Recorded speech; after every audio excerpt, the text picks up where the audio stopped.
আসসালামু আলাইকুম।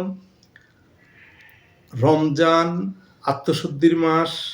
এটা শুধু এবাদত এবং বন্দেগীর জন্য নয়, বরং শরীরের জন্য, শরীরকে শুদ্ধ করার জন্য এটা যথার্থ এবং কার্যকর একটি মাস। এই মাসে যেমন এবাদত এবং বন্দেগীতে বরকত আছে, তেমনি স্বাস্থ্যের জন্য অনেক বরকত নিহিত আছে। আমরা রমজান মাসটা কিভাবে কাটাতে পারি, কিভাবে স্বাস্থ্য উপকারটা আমরা নিতে পারি, সেটার জন্য আজকের আলোচনা। আমি ডাক্তার মোহাম্মদ শাহাদাত হোসেন, ডাক্তার শাহাদাত ওয়েলনেস কেয়ার থেকে। রমজানে স্বাস্থ্য পুনরুদ্ধারের জন্য আমাদের অল্প কয়েকটি টিপস একটু ফলো করলেই হবে। সেটা হচ্ছে, আমরা যখন সেহরি গ্রহণ করব, তখন খাদ্যের পুষ্টিমানটা একটু লক্ষ্য করব।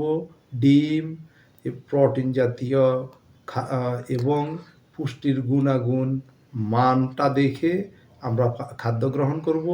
একবারেই অধিক নয় এবং খাওয়ার পরে অধিক পানি নয়।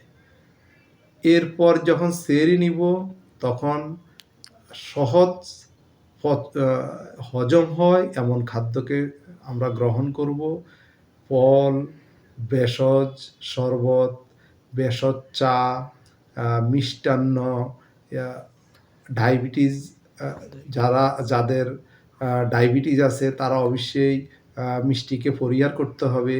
সেই জন্য ন্যাচারাল সুইটনেস বা প্রাকৃতিক যে মিষ্টি, ওই মিষ্টির দিকেই আমাদেরকে লক্ষ্য রাখতে হবে।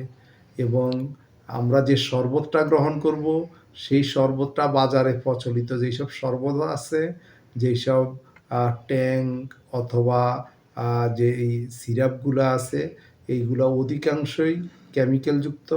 এটাকে পরিহার করে আমরা ন্যাচারাল নিজেরা ফল দিয়ে অথবা ভেষজ উপাদান দিয়ে শরবত তৈরি করে নিব, অথবা বাজার থেকে সেটা সংগ্রহ করে নিব।